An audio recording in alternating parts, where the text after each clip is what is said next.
This is Chuck Rapp with Multiply, a podcast to provide a word of encouragement for village church planters and leaders. Today we continue this theme of intercessory prayer and its role in the life of a leader.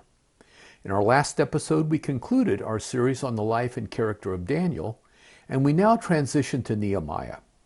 This Old Testament leader followed Daniel by approximately 100 years during the period when the Hebrews were still exiled in Babylon, although a few had returned to Jerusalem.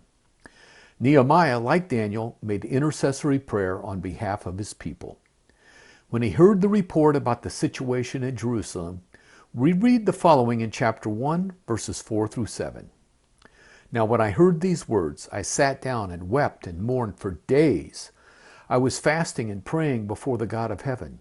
I said, "Please, Lord God of heaven, the great and awesome God, who keeps the covenant and faithfulness for those who love him and keep his commandments, let your ear now be attentive and your eyes open to hear the prayer of your servant, which I am praying before you now, day and night, on behalf of the sons of Israel, your servants, confessing the sins of the sons of Israel, which we have committed against you.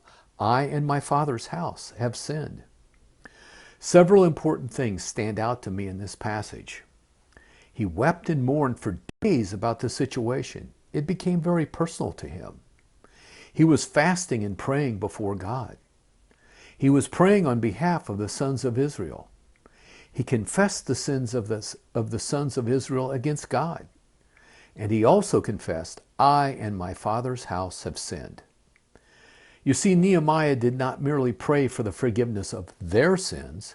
He himself owned the sins of the Israelites. In the last episode, I quoted Ezekiel 22:30, and I repeat it here. The Lord looked for someone among them who would stand before me in the gap on behalf of the land, so I would not have to destroy it. But I found no one. Once again, I would suggest that leaders are called to stand in the gap in intercessory prayer. Chapter 1 concludes with these words in verses 10 and 11. "Lord, let your ear be attentive to the prayer of this your servant, and to the prayer of your servants who delight in revering your name.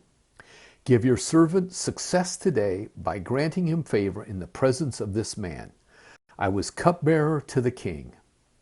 Before approaching King Artaxerxes, Nehemiah was prayed up. Let us be like Nehemiah and Daniel and commit ourselves to a consistent discipline of prayer. This has been a word of encouragement for village church planters.